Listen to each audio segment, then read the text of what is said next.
Kita tentu tahu, bahkan suka dengan sebuah kisah cinta asmara di kerajaan Majapahit antara Damarwulan, Kencono Ungu, dan Minak Jinggo.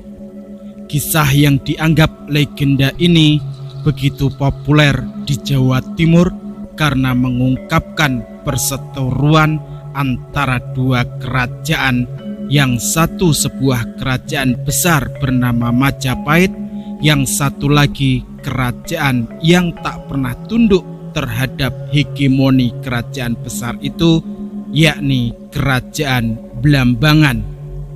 Perseteruan itu melahirkan sebuah perang yang terkenal dengan nama Perang Paregreg. Kerajaan Blambangan terletak di kota Banyuwangi di Jawa Timur. Bila kita melihat peta, letak Blambangan berbatasan langsung dengan Selat Bali. Dengan begitu, kita yakin bahwa kerajaan ini merupakan kerajaan pesisir. Bila kita melihat namanya, Blambangan berasal dari kata bala yang artinya rakyat dan ombo yang artinya besar atau banyak. Dengan begitu, kita dapat memahami bahwa Blambangan adalah kerajaan yang rakyatnya cukup banyak. Tak ada berita yang pasti sejak kapan kerajaan Blambangan ini berdiri. Dari kisah Damarwulan Minak Jinggo diketahui bahwa pada masa Majapahit kerajaan ini telah ada dan berdaulat.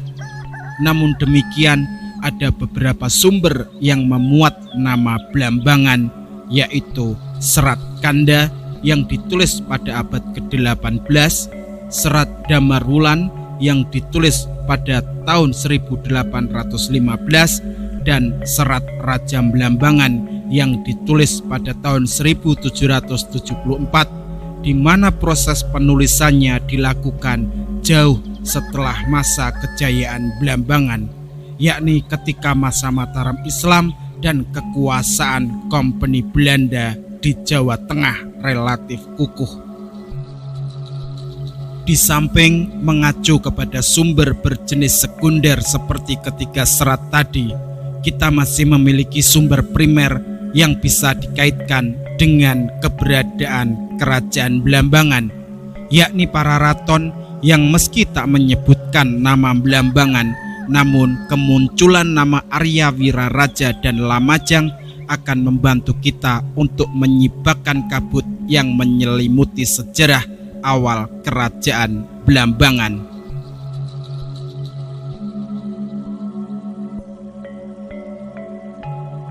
Untuk melacak sejarah kemunculan kerajaan Blambangan diakui cukup sulit. Minimnya data dan fakta membuat para ilmuwan kesukaran untuk menentukan sejarah awal kerajaan ini. Namun bila kita memetakan sejarah awal Majapahit pada masa Sri Nata Sanggrama Wijaya alias Dyah Wijaya, maka sedikit celah akan terkuak bagi kita guna menuju pencarian awal mula kerajaan Blambangan. Pelacakan ini bisa dimulai dari peristiwa larinya Dyah Wijaya dan kawan-kawan ke Songenep di Madura guna meminta bantuan kepada Arya Wiraraja dalam usaha menjatuhkan Jaya Katwang yang telah menggulingkan Kertanegara di Singosari. Ketika Raden Wijaya berhasil mendirikan Majapahit, Arya Wiraraja diberi jabatan sebagai pasangguhan dengan gelar Rakyan Mantri Arya Wiraraja Maka Pramuka. Rupanya Wiraraja pada tahun 1296 sudah tidak menjabat lagi. Hal ini sesuai dengan isi prasasti penanggungan yang tak mencatat nama Arya Wiraraja. Slamet Muljana menjelaskan bahwa penyebab menghilangnya nama Arya Wiraraja dari jajaran pemerintahan Majapahit karena pada tahun 1295 Masehi, salah satu putranya yang bernama Ronggolawe memberontak terhadap kerajaan Majapahit dan tewas. Peristiwa ini membuat Wiraraja sakit hati dan mengundurkan diri, seraya menuntut janji kepada Dyah Wijaya mengenai wilayah yang dulu pernah dijanjikan. Dyah Wijaya mengabulkan janjinya dengan memberikan Arya Wiraraja wilayah Majapahit sebelah timur yang beribu kota di Lamajang.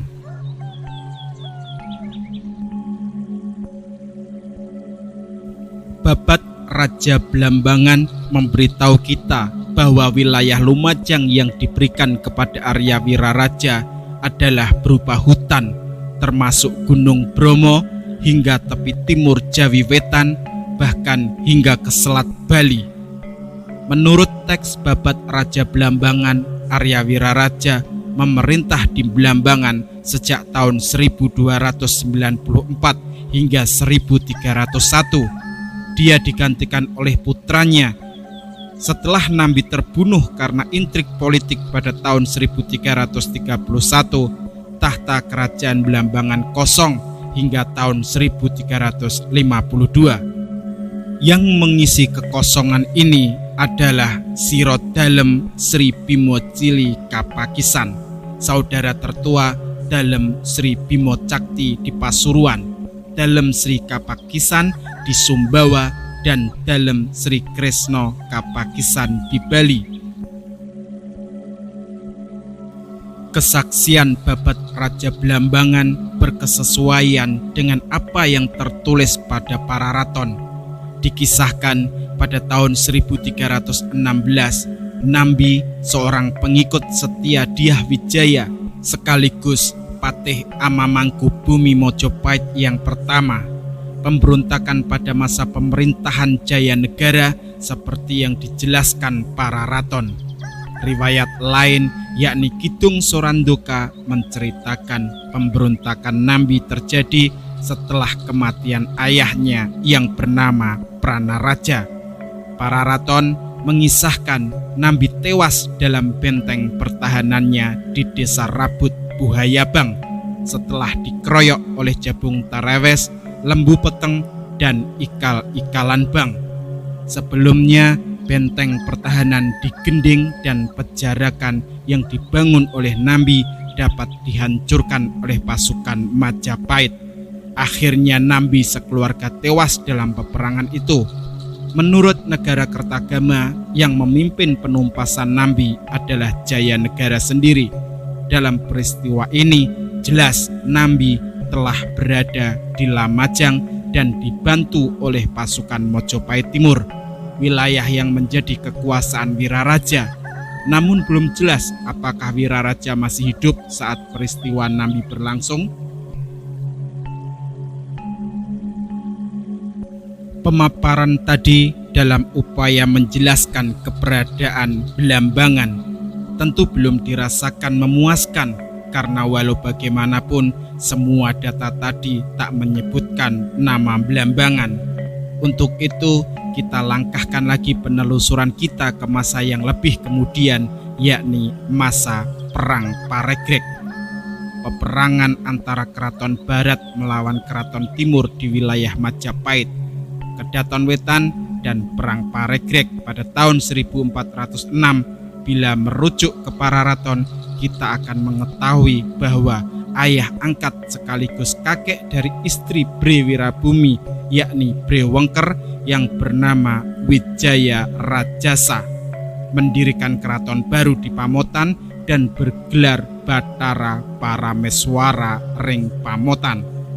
Bathara Parameswara ini juga adalah mertua Hayam Wuruk, karena putrinya yang bernama Padukasori menikah dengan raja ini. Setelah Bathara Parameswara wafat pada tahun 1398 Masehi, keraton di Pamotan diserahkan kepada Bre Wirabumi.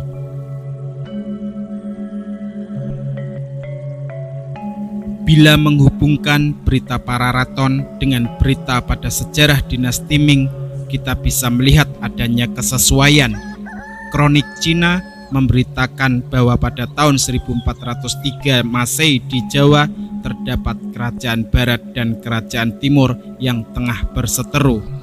Diberitakan bahwa pada tahun itu Briwirabumi, penguasa kerajaan timur, mengirim utusan kepada Cina guna mendapatkan pengakuan Kaisar Cina. Hal ini membuat Wikramawardhana, penguasa kerajaan barat, marah dan segera ia membatalkan masa kependetaannya yang telah dimulai sejak 1400 Masehi.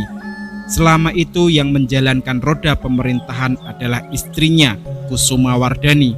Dengan begitu jelas bahwa penguasa kerajaan timur yang diberikan oleh sejarah dinasti Ming ini mengacu pada penguasa di Pamotan, yakni Briwirabumi. Namun kemudian muncul masalah baru. Apakah istilah kerajaan timur pada masa Briwirabumi sama dengan istilah istana timur pada masa Aryawiraraja?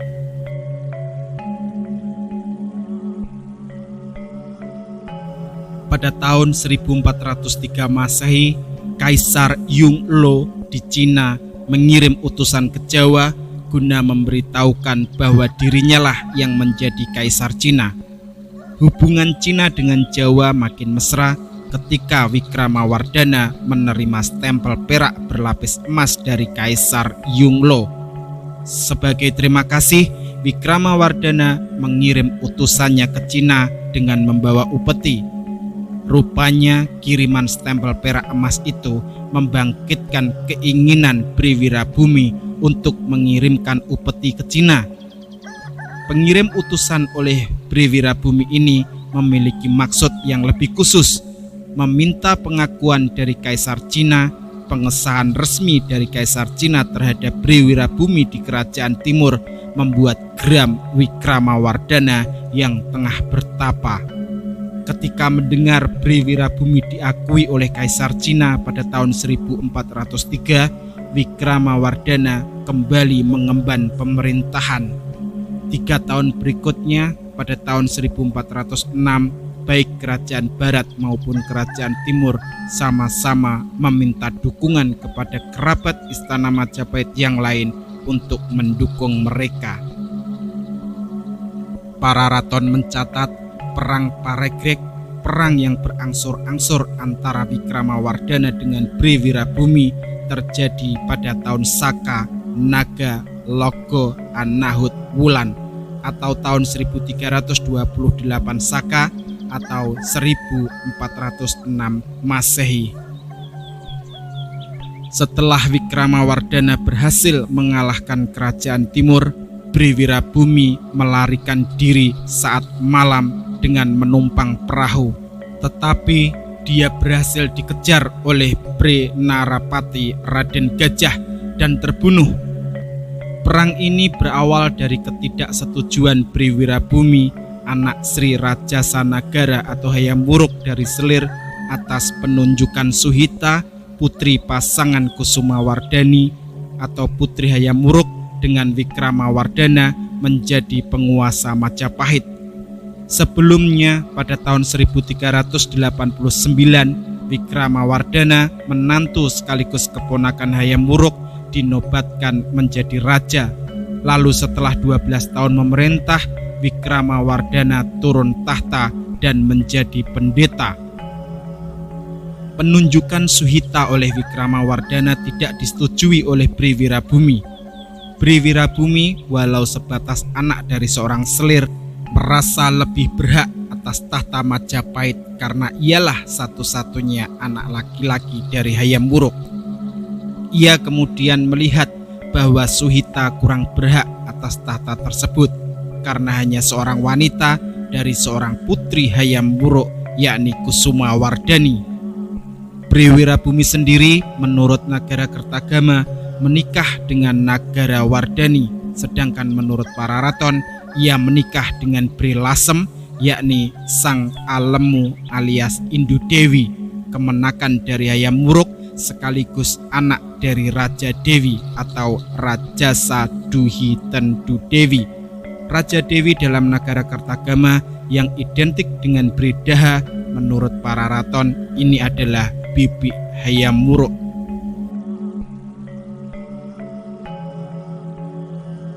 Setelah Briwirabumi tewas, Bridaha, ibu angkat Briwirabumi, diboyong oleh Hyang Wisesa ke Kedaton Kulon Majapahit.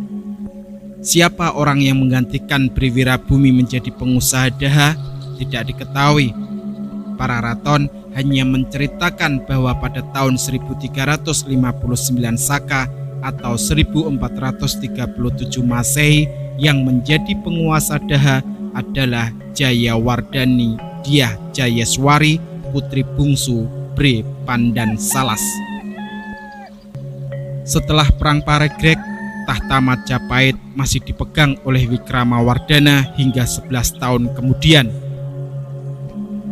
Pada tahun 1349 Saka atau 1427 Masehi, Wikramawardhana wafat. Tahta Majapahit lalu diserahkan kepada Suhita. Setelah Briwirabumi tewas, kerajaan timur bersatu dengan kerajaan barat. Namun di lain pihak, banyak daerah bawahan di luar Jawa yang melepaskan diri dari kekuasaan Majapahit. Dari semua uraian tadi, sama bahwa sumber-sumber tertulis yang lebih tua, yakni Nagara Kertagama pada abad ke-14, tidak mencantumkan nama Blambangan untuk wilayah yang dikuasai Arya Wiraraja. Begitu pula para raton yang ditulis sekitar abad ke-15 dan 16 tidak menyebutkan nama Blambangan, melainkan Istana Timur untuk menyebut wilayah yang dikuasai oleh Briwirabumi. Istilah Blambangan sebagai sebuah kerajaan baru muncul pada abad-abad selanjutnya, yaitu abad ke-18 pada masa Mataram Islam, 2 abad setelah era Perang Paregreg. Namun ada pengecualian. Naskah Bujangga Manik yang ditulis sekitar akhir abad ke-15 atau awal abad ke-16 menyebutkan nama tempat Balungbungan yang terletak di ujung timur Jawa Timur sebagai tempat ziarah kaum Hindu.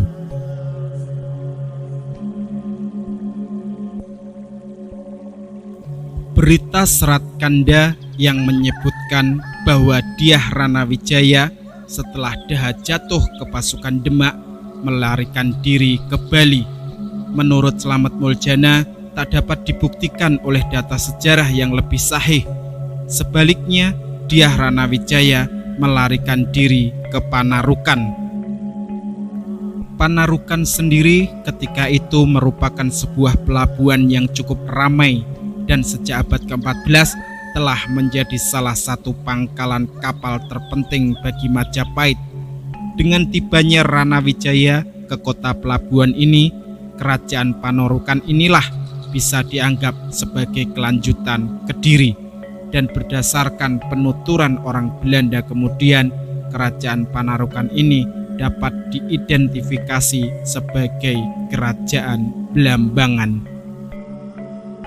Hal ini sesuai berita Portugis yang menyebutkan adanya utusan kerajaan Hindu di Panarukan ke Malaka pada tahun 1528 Masehi, setahun setelah Dyah Ranawijaya diserang Demak.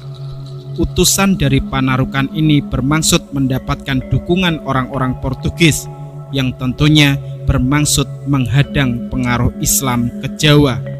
Bukti lain bahwa Panarukan adalah bagian dari Blambangan adalah peristiwa terbunuhnya Sultan Trenggono, raja ketiga kerajaan Demak pada tahun 1546.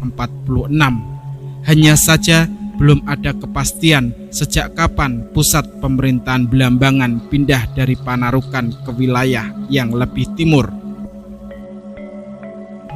Pada saat kerajaan Demak memperlebar wilayah kekuasaannya di bawah kepemimpinan Sultan Trenggono, sebagian wilayah Jawa Timur berhasil dikuasainya. Pasuruan ditaklukkan pada tahun 1545 dan sejak saat itu menjadi kekuatan Islam yang penting di ujung timur Jawa Timur. Akan tetapi, usaha Demak menaklukkan Panarukan atau Blambangan mengalami kendala karena kerajaan ini menolak Islam. Bahkan pada tahun 1546, Sultan Trenggono sendiri terbunuh di dekat Panarukan. Setelah selama 3 bulan tak mampu menembus kota Panarukan, barulah ketika Pasuruan berhasil dikuasai Demak, posisi Blambangan semakin terdesak. Pada tahun 1601, ibu kota Blambangan dapat direbut oleh pasukan Pasuruan yang dibantu Demak. Setelah dikalahkan oleh aliansi Demak Pasuruan, kerajaan Blambangan mulai dimasuki budaya dan ajaran Islam. Pusat pemerintahannya pun bergeser ke selatan ke daerah Muncar.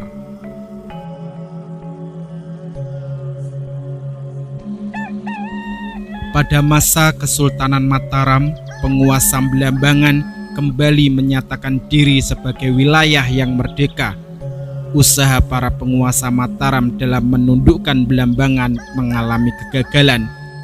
Hal ini mengakibatkan kawasan Blambangan tidak pernah masuk ke dalam budaya Jawa Tengahan. Maka dari itu, sampai sekarang kawasan Banyuwangi memiliki ragam bahasa yang cukup berbeda dengan bahasa Jawa baku. Pengaruh Balilah yang lebih menonjol pada berbagai bentuk kesenian dari wilayah Blambangan. Dari uraian tadi, cikal bakal Blambangan terdapat di Panarukan. Jadi bukan berasal dari istana timur di Lumajang peninggalan Arya Wiraraja atau istana pada masa Perang Paregreg. Namun demikian, diperlukan sejumlah pertimbangan lain untuk memutuskan apakah tepat bila kita menyebutkan bahwa Panarukan merupakan awal mula kerajaan Blambangan.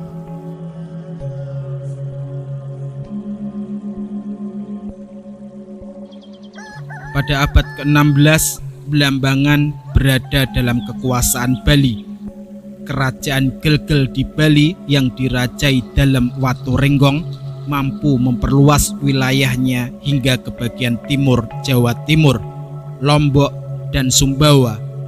Setelah Dalem Watu Renggong digantikan oleh putranya yakni Dalem Dimade, satu persatu wilayah kekuasaan Gelgel melepaskan diri, di antaranya Blambangan dan Bima pada tahun 1633 serta Lombok pada tahun 1640. Pada tahun 1651 muncul pemberontakan Gusti Agung Maruti atas Gelgel.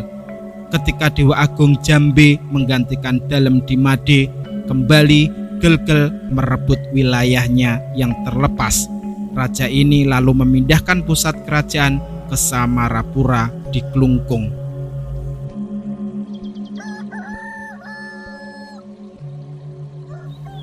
Pada abad ke-17, Blambangan sendiri dipimpin oleh Santaguna.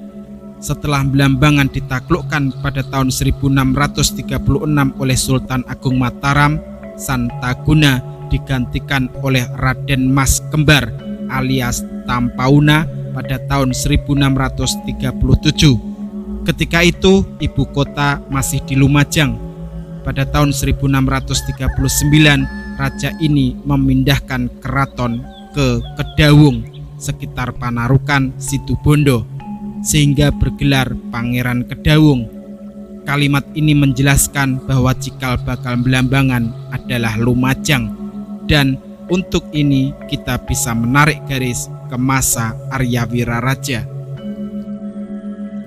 Pada masa Mas Tampauna ini, Blambangan selalu menjadi rebutan antara Bali dan Mataram.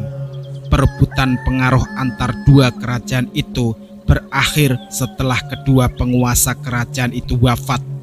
Sultan Agung pada tahun 1646 dan Dewa Agung pada tahun 1651. Pada tahun 1649 setelah berusia sepuh, Mas Tampauna bertapa di hutan Kedawung menjadi begawan. Setelah itu pemerintahan digantikan oleh putranya yakni Tawang Alun pada tahun 1652.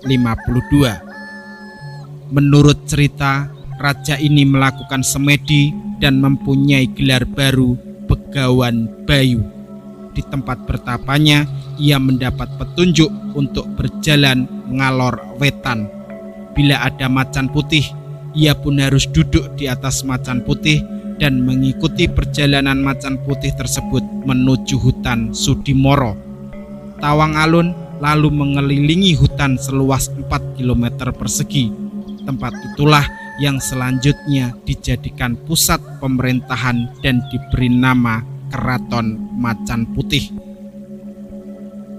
Ketika di bawah kepemimpinan Raja Tawang Alun atau Sinuhun Macan Putih, Blambangan berusaha melepaskan diri dari Mataram. Tulisan Raffles menerangkan bahwa pada tahun 1659 Masehi, Raja Blambangan yang baru dilantik dengan dibantu angkatan perang dari Bali kembali melakukan pemberontakan. Susuhunan Amangkurat I, pengganti Sultan Agung dari Mataram, lalu mengirimkan pasukannya untuk mengatasi pemberontakan Laskar Blambangan Bali ini dan berhasil menguasai ibu kota Blambangan. Diceritakan Raja Blambangan yang dipastikan adalah Tawang Alun dan para pengikutnya melarikan diri ke Bali. Sementara itu, pasukan Mataram pimpinan Tumenggung Wiroguna terserang wabah penyakit yang memaksa dirinya menarik pasukannya kembali. Mendengar hal itu, Amangkurat memutuskan untuk menghukum Sang Tumenggung dengan alasan hendak memberontak. Pada masa Tawang Alun memerintah, wilayah kekuasaan Blambangan yang meliputi Jember, Lumajang, Situbondo, dikisahkan bahwa Raja Tawang Alun berwawasan terbuka. Karena meski merupakan penganut Hindu yang taat, raja ini tidak melarang komunitas Islam berkembang. Yang menjadi fokusnya adalah bagaimana caranya melawan arus dominasi asing. Sebelum memindahkan ibu kota ke Macan Putih, Tawang Alun sempat mendirikan ibu kota di wilayah Rawabayu. Kepemindahan ini diakibatkan serangan adik Tawang Alun sendiri, yakni Mas Wila, yang memberontak. Menurut cerita penduduk setempat, Tawang Alun mendirikan sebuah tempat bertapa di Rawabayu. Begitulah sedikit cerita tentang gambaran kerajaan Blambangan. Apabila ada kesalahan, saya mohon maaf yang sebesar-besarnya.